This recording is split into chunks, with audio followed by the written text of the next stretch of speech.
कर्पूरिगौरं करुणावतारं संसारसारं भुजगेन्द्रहारं सदा वसन्तं हृदयारविन्दे भवं भवानी सहितं नमामि सहितं नमामि।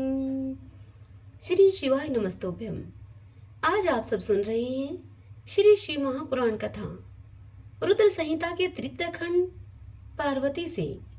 आज की कथा में हम सुनेंगे शिव और पार्वती की बातचीत, शिव का पार्वती के अनुरोध को स्वीकार करना, पार्वती का पिता के घर में सत्कार, महादेव जी की नटलीला का चमत्कार, उनका मैना आदि से पार्वती को मांगना और माता पिता के इनकार करने पर अंतर्ध्यान हो जाना। देवताओं के अनुरोध से वैष्णव ब्राह्मण के वेश में शिव जी का हिमवान के घर जाना और शिव की निंदा करके पार्वती का विवाह उनके साथ न करने को कहना। आज हम इस पावन कथा का रसपान कर रहे हैं। सर्वप्रथम भगवान शंकर का ध्यान करते हुए सभी बोलिए श्री शिवाय नमस्तोभ्यम। ब्रह्मा जी इस कथा को सुनाते हुए नारद से कहते हैं कि हे नारद, परमात्मा हर की यह बात सुनकर और उनके आनंददायी रूप का दर्शन पाकर पार्वती को बड़ा ही हर्ष हुआ। उनका मुख प्रसन्नता से खिल उठा। वे बहुत सुख का अनुभव करने लगी। फिर उन महासाध्वी शिवा ने अपने पास ही खड़े हुए भगवान शिव से कहा। पार्वती बोली, हे देवेश्वर, आप मेरे स्वामी हैं। हे प्रभु, पूर्व काल में आपने जिसके लिए हर्षपूर्वक दक्ष के यज्ञ का विनाश किया था, उसे क्यों बुला दिया था आपने? वही आप हैं और वही मैं हूँ। हे देवेश्वर, इस समय मैं तारकासुर से दुख पाने वाले देवताओं के कार्य की सिद्धि के लिए रानी मैना के गर्भ से उत्पन्न हुई हूँ। हे देवेश, यदि आप प्रसन्न हैं और यदि मुझ पर कृपा करते हैं तो मेरे पति हो जाइए। हे ईशान, हे प्रभु, मेरी यह बात आप मान लीजिए। आपकी आज्ञा लेकर मैं पिता के घर जाती हूँ। अब आप अपने विवाह रूप परम उत्तम विशुद्ध यश को सर्वत्र विख्यात कीजिए। हे नाथ, हे प्रभु, आप तो लीला करने में कुशल हैं, अतः मेरे पिता हिमवान के पास चलिए और याचक बनकर उनसे मेरी याचना कीजिए। लोक में मेरे पिता के यश को फैलाते हुए आपको ऐसा ही करना चाहिए। इस तरह आप मेरे संपूर्ण गृहस्थ आश्रम को सफल बनाइए। जब आप प्रसन्नता पूर्वक ऋषियों से मेरे पिता को सब बातों की जानकारी कराएंगे, तब मेरे पिता अपने भाई बंधुओं के साथ आपकी आज्ञा का पालन करेंगे, इसमें संदेह नहीं है। जब मैं पहले प्रजापति दक्ष की कन्या थी और मेरे पिता ने आपके हाथ में मेरा हाथ दिया, उस समय आपने शास्त्रोक्त विधि से विवाह का कार्य पूरा नहीं किया था। मेरे पिता दक्ष ने ग्रहों की पूजा नहीं की थी, अतः उस विवाह में ग्रह पूजन विषयक बड़ी भारी त्रुटि रह गई। इसीलिए हे प्रभु, हे महादेव, अब की बार देवताओं के कार्य की सिद्धि के लिए आप शास्त्रोक्त विधि से विवाह कार्य का संपादन कीजिए। विवाह की जैसी रीति है उसका पालन आपको अवश्य करना चाहिए। मेरे पिता हिमवान को यह अच्छी तरह से ज्ञात हो जाना चाहिए कि मेरी पुत्री ने शुभकारक तपस्या की है। पार्वती की ऐसी बात को सुनकर भगवान सदाशिव बड़े ही प्रसन्न हुए और उनसे हंसते हुए से प्रेम पूर्वक यूं बोले। शिव ने कहा, हे देवी महेश्वरी, मेरी यह उत्तम बात सुनो तुम। यह बात उचित, मंगलकारक और निर्दोष है। इसे सुनकर वैसा ही करो तुम। हे वरानने, ब्रह्मा आदि जितने भी प्राणी हैं वे सब अनित्य हैं। हे भामिनी, यह सब जो कुछ दिखाई देता है इसे तुम नश्वर समझो। मैं निर्गुण परमात्मा ही गुणों से युक्त होकर एक से अनेक हो गया हूँ। जो अपने प्रकाश से प्रकाशित होता है वही परमात्मा में दूसरे के प्रकाश से प्रकाशित होने वाला हो गया हूँ। हे देवी, मैं स्वतंत्र हूँ, परंतु तुमने मुझे प्रतंत्र बना दिया। समस्त कर्मों को करने वाली प्रकृति एवं महामाया तुम ही हो। यह संपूर्ण जगत माया में ही रचा गया है। मुझ सर्वात्मा परमात्मा ने अपनी उत्तम बुद्धि के द्वारा इसे धारण मात्र कर रखा है। सर्वत्र परमात्म भाव रखने वाले सर्वात्मा पुण्यवानों ने इसे अपने भीतर सींचा है तथा यह तीनों गुणों से आविष्ठित है। हे देवी, हे वरवरिणी, कौन मुख्य ग्रह हैं, कौन से ऋतु समूह हैं, अथवा कौन दूसरे दूसरे उपग्रह हैं, इस समय तुमने शिव के लिए क्या कहा है, किस कर्तव्य का विधान किया है। गुण और कार्य के भेद से हम दोनों ने इस जगत में भक्त वत्सलता के कारण भक्तों को सुख देने के हेतु अवतार ग्रहण किया है। तुम ही रजस सत्व तमोमयी अर्थात त्रिगुणात्मिका सूक्ष्म प्रकृति हो, सदा व्यापार कुशल सगुणा और निर्गुणा भी हो। हे सुमध्य में मैं यहाँ संपूर्ण भूतों का आत्मा निर्विकार एवं निरीह हूँ। भगत की इच्छा से मैंने शरीर को धारण किया है। हे शैलजे, मैं तुम्हारे पिता हिमालय के पास नहीं जा सकता तथा भिक्षुक होकर किसी तरह से भी तुम्हारी उनसे याचना भी नहीं कर सकता। हे गिरिराज नंदनी, महान गुणों से अत्यंत गौरवशाली महात्मा पुरुष भी अपने मुंह से देही अर्थात मुझे दो, यह बात निकालने पर तत्काल लघुता को प्राप्त हो जाता है। हे कल्याणी, ऐसा जानकर हमारे लिए क्या कहती हो। भद्रे, तुम्हारी आज्ञा से मुझे सब कुछ करना है, अतः जैसे तुम्हारी इच्छा हो वैसा करो। महादेव जी के ऐसा कहने पर भी सती साध्वी कमल लोचना महादेवी शिवा ने उन भगवान शंकर को बारंबार भक्ति भाव से प्रणाम करके कहा।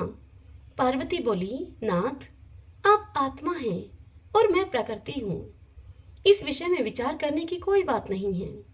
हम दोनों स्वतंत्र और निर्गुण होते हुए भी भक्तों के अधीन होने के कारण सगुण हो जाते हैं।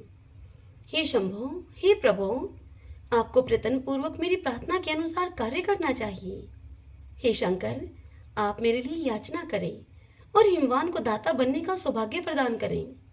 हे महेश्वर, मैं सदा आपकी भक्ता हूँ, अतः आप मुझ पर कृपा कीजिए।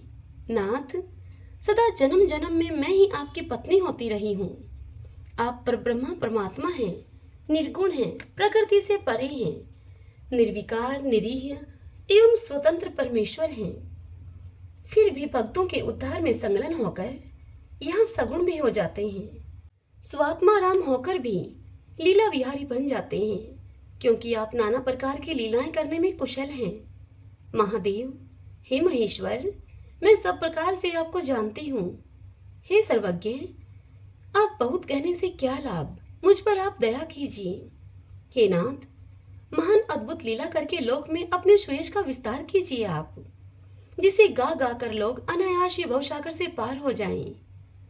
इस कथा को सुनाते हुए ब्रह्मा जी नारद जी से आगे कहते हैं कि हे नारद, ऐसा कहकर गिरिजा ने महेश्वर को बारंबार प्रणाम किया और मस्तक झुकाकर हाथ जोड़कर वे चुप हो गई। उनके ऐसा कहने पर महात्मा महेश्वर ने लोक लीला का अनुसरण करने के लिए वैसा करना स्वीकार कर लिया। पार्वती ने उनसे जो कुछ कहा था उसी को प्रसन्नता पूर्वक करने के लिए उद्यत होकर वे हंसने लगे। तदंतर हर्ष से भरे हुए शंभु अंतर्ध्यान होकर कैलाश पर्वत को चले गए। उस समय काली के विरह से उनका चित्त उन्हीं की ओर खिंच गया था। कैलाश पर्वत पर जाकर परमानंद में निमग्न हुए महेश्वर ने अपने नंदी आदि गणों से वह सारा वृत्तांत कह सुनाया। वे भैरवादी सभी गण भी वह सब समाचार सुनकर अत्यंत ही सुखी हो गए और महान उत्सव करने लगे। हे नारद, उस समय महान मंगल होने लगा। वहां सबके दुख नष्ट हो गए और रुद्रदेव को भी पूर्ण आनंद प्राप्त हुआ। भगवान शंकर के अपने स्थान को चले जाने पर सखियों के सहित पार्वती भी अपने रूप को सफल करके महादेव जी का नाम लेती हुई पिता के घर को चली गई। पार्वती का आगमन सुनकर मैना और हिमालय दिव्य रथ पर आरूढ़ होकर हर्ष से विह्वल होकर उनकी आगवानी के लिए चले। पुरोहित, पूर्वासी, अनेकानेक सखियां तथा अन्य सब संबंधी भी वहां पर आ पहुंचे। पार्वती के सारे भाई मैनाक आदि बड़े हर्ष के साथ जय जयकार करते हुए उन्हें घर ले आने के लिए गए। इसी बीच में पार्वती अपने नगर के निकट आ गई। नगर में प्रवेश करते समय शिवा देवी ने माता पिता को देखा, जो कि अत्यंत प्रसन्न और हर्ष से विह्वलचित होकर दौड़े चले आ रहे थे सामने से। उन्हें देखकर हर्ष से भरी हुई काली ने सखियों के सहित उनको प्रणाम किया। माता पिता ने पूर्ण रूप से आशीर्वाद देकर पुत्री को छाती से लगा लिया और ओ मेरी बच्ची ऐसा कहकर प्रेम से विह्वल होकर रोने लगे। तत्पश्चात अपने घर की दूसरी स्त्रियों और भाभियों ने भी बड़ी प्रसन्नता के साथ प्रेम पूर्वक उन्हें भुजाओं में भरकर भेंटा। हे देवी, तुमने अकेले अपने कुल का उद्धार करने वाले उत्तम कार्य को अच्छी तरह से सिद्ध किया है। तुम्हारे सदाचरण से हम सब लोग पवित्र हो गए। ऐसा कहकर सभी लोग हर्ष के साथ पार्वती की पूरी पूरी प्रशंसा करते हुए उनको प्रणाम करने लगे। लोगों ने चंदन और सुंदर फूलों से पार्वती का आनंद के साथ पूजन किया। उस अवसर पर विमान पर बैठे हुए देवताओं ने पार्वती को नमस्कार करके उन पर फूलों की वर्षा करते हुए उनकी स्तुति की। हे पुत्र नारद, उस समय तुम्हें भी एक सुंदर रथ पर बिठाकर ब्राह्मण आदि सभी लोग नगर में ले गए। फिर ब्राह्मणों, सखियों और दूसरी स्त्रियों ने बड़े आदर के साथ शिवा का घर के भीतर प्रवेश करवाया। स्त्रियों ने उनके ऊपर बहुत सी वस्तुएं निछावर की। ब्राह्मणों ने उन्हें आशीर्वाद दिए। हे मुनीश्वर, पिता हिमवान और माता मेनका को बड़ी ही प्रसन्नता हुई। उन्होंने अपने गृहस्थ आश्रम को सफल माना और यह अनुभव किया कि कुपुत्र की अपेक्षा सुपुत्री ही श्रेष्ठ है। गिरिराज ने ब्राह्मणों और वंदीजनों को धन दिया और ब्राह्मणों से मंगल पाठ करवाया। हे मुनि नारद, इस प्रकार पार्वती के साथ हर्ष में भरे हुए माता पिता, भाई तथा भौजाई भी घर के आंगन में प्रसन्नता पूर्वक बैठे। तदंतर हिमवान प्रसन्नचित्त से सबका आदर सत्कार करके गंगा स्नान के लिए गए। इसी बीच में सुंदर लीला करने वाले भक्त वत्सल भगवान शंभु एक अच्छा नाचने वाला नट बनकर मेनका के पास गए।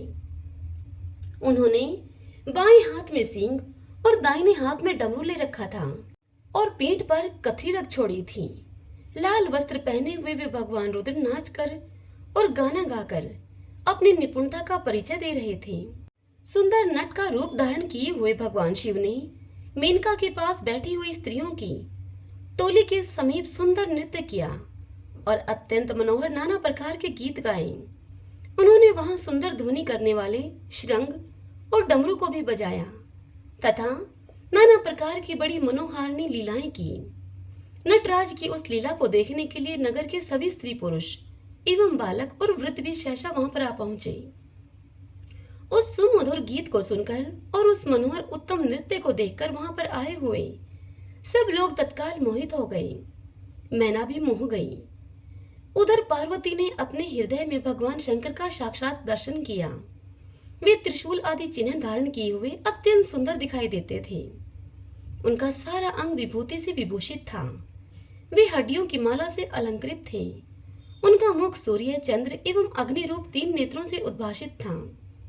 उन्होंने नाग का यज्ञोपवीत धारण कर रखा था। उनके उस सुरमय रूप को देखकर दुर्गा प्रेमावेश से मूर्छित हो गई। गौर वर्ण विभूषित दीन बंधु, दया सिंधु और सर्वथा मनोहर महेश्वर पार्वती से कह रहे थे कि तुम वर मांगो। अपने हृदय में विराजमान महादेव जी को इस रूप में देखकर पार्वती देवी ने उन्हें प्रणाम किया और मन ही मन यह वर मांगा कि आप मेरे पति हो जाइए। प्रीति युक्त हृदय से शिवा को वैसा कल्याणकारी वरदान देकर वे पुनः अंतर्ध्यान हो गए और वहां पूर्ववत भिक्षा मांगने वाला नट बनकर उत्तम नृत्य करने लगे। उस समय मैना सोने की थाली में रखे हुए बहुत से सुंदर रत्न लेकर वहां प्रसन्नता पूर्वक उनको देने के लिए गई। उनका वह ऐश्वर्य देखकर भगवान शंकर मन ही मन बड़े ही प्रसन्न हुए, परंतु उन्होंने उन रत्नों को स्वीकार नहीं किया। वे भिक्षा में उनकी पुत्री शिवा को ही मांगने लगे और पुनः कौतुकवश सुंदर नृत्य एवं गान करने को उद्यत हुए। मैना उस भिक्षुक नट की बात को सुनकर अत्यंत कुपित हो उठी और उसे डांटने फटकारने लगी। मैना के मन में उस नट भिक्षुक को बाहर निकाल देने की इच्छा हुई। इसी बीच में गिरिराज हिमवान गंगा जी से नहाकर लौट आए। उन्होंने अपने सामने उस नर आकार भिक्षुक को आंगन में खड़ा देखा। मैना के मुख से सारी बातें सुनकर उनको भी बड़ा ही क्रोध हुआ। उन्होंने अपने सेवकों को आज्ञा दी कि इस नट को बाहर निकाल दो। हे मुनिश्रेष्ठ नारद, वे नटराज विशाल काय अग्नि की भांति अपने उत्तम तेज से प्रज्वलित हो रहे थे। उन्हें छूना भी कठिन था, इसीलिए कोई भी उन्हें बाहर न निकाल सका। हे तात, फिर तो नाना प्रकार की लीलाओं में विशारद उन भिक्षु शिरोमणि ने शैलराज को अपना अनंत प्रभाव दिखाना आरंभ किया। हिमवान ने देखा कि भिक्षु ने वहां तत्काल ही भगवान विष्णु का रूप धारण कर लिया है।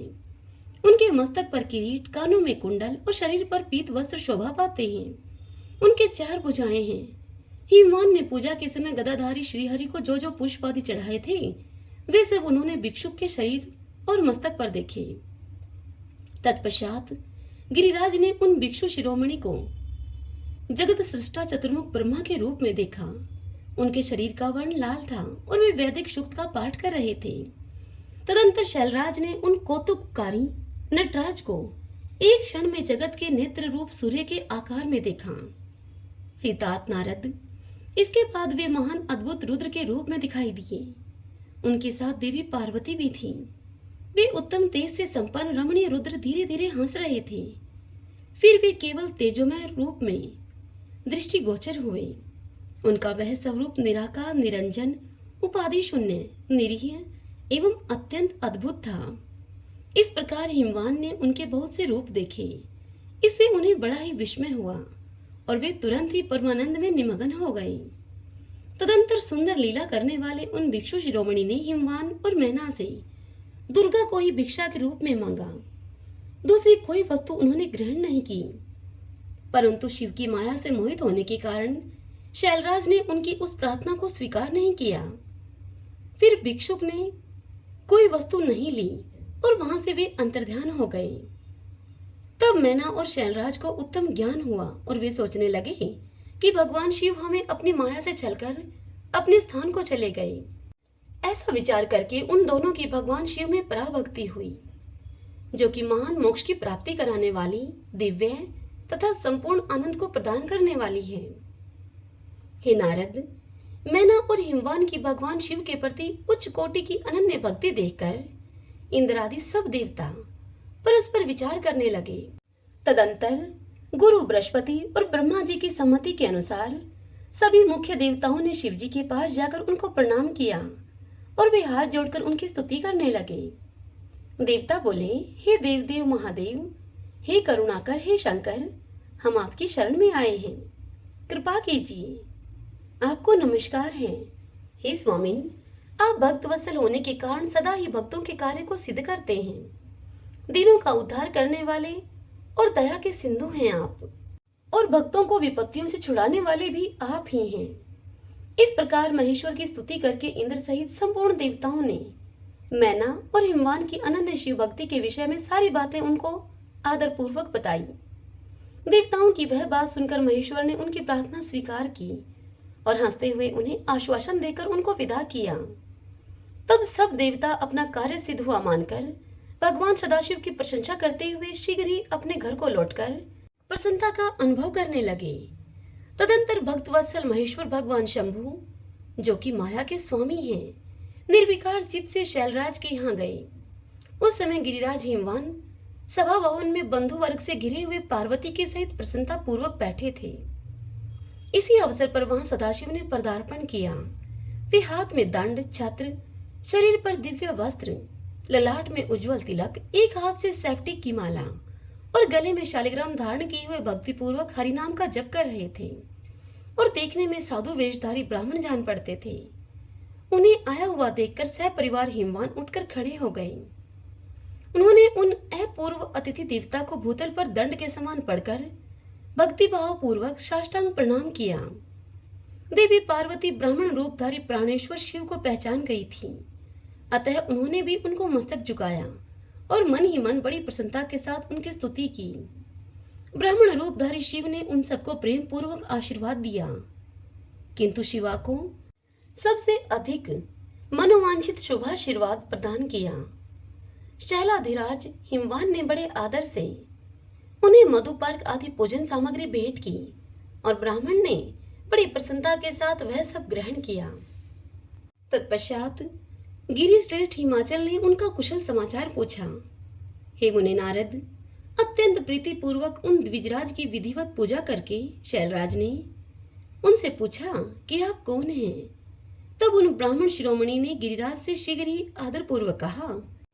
ब्राह्मण बोले, हे गिरिश्रेष्ठ, मैं उत्तम विद्वान वैष्णव ब्राह्मण हूँ और ज्योतिषी की वर्ती का आश्रय लेकर भूतल पर भ्रमण करता रहता हूँ।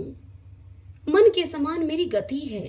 मैं सर्वत्र जाने में समर्थ और गुरु की दी हुई शक्ति से सर्वज्ञ, परोपकारी, शुद्ध आत्मा, दया सिंधु और विकार नाशक हूँ।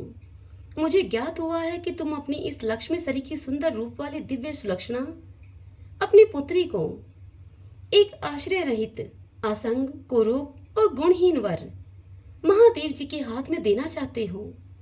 वे रुद्र देवता मरघट में वास करते हैं, शरीर में सांप लिपटे रहते हैं और योग साधते फिरते हैं।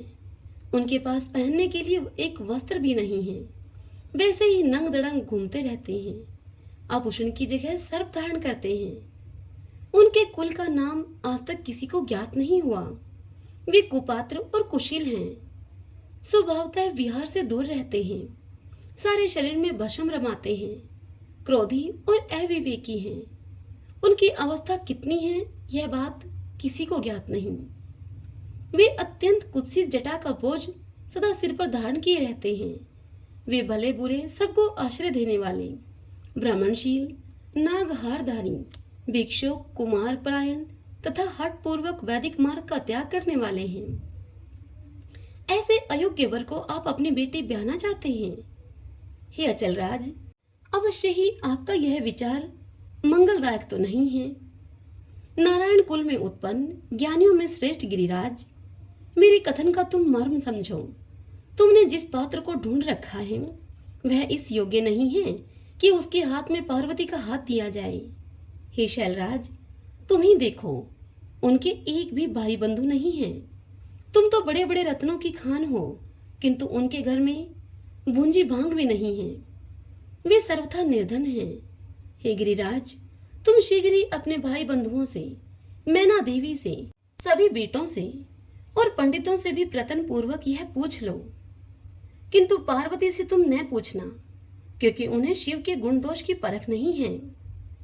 ब्रह्मा जी कहते हैं कि हे नारद, ऐसा कहकर वे ब्राह्मण देवता, जो कि नाना प्रकार की लीला करने वाले शांत स्वरूप शिव ही थे, शीघ्र ही खा पीकर आनंद पूर्वक वहां से अपने घर को चल दिए।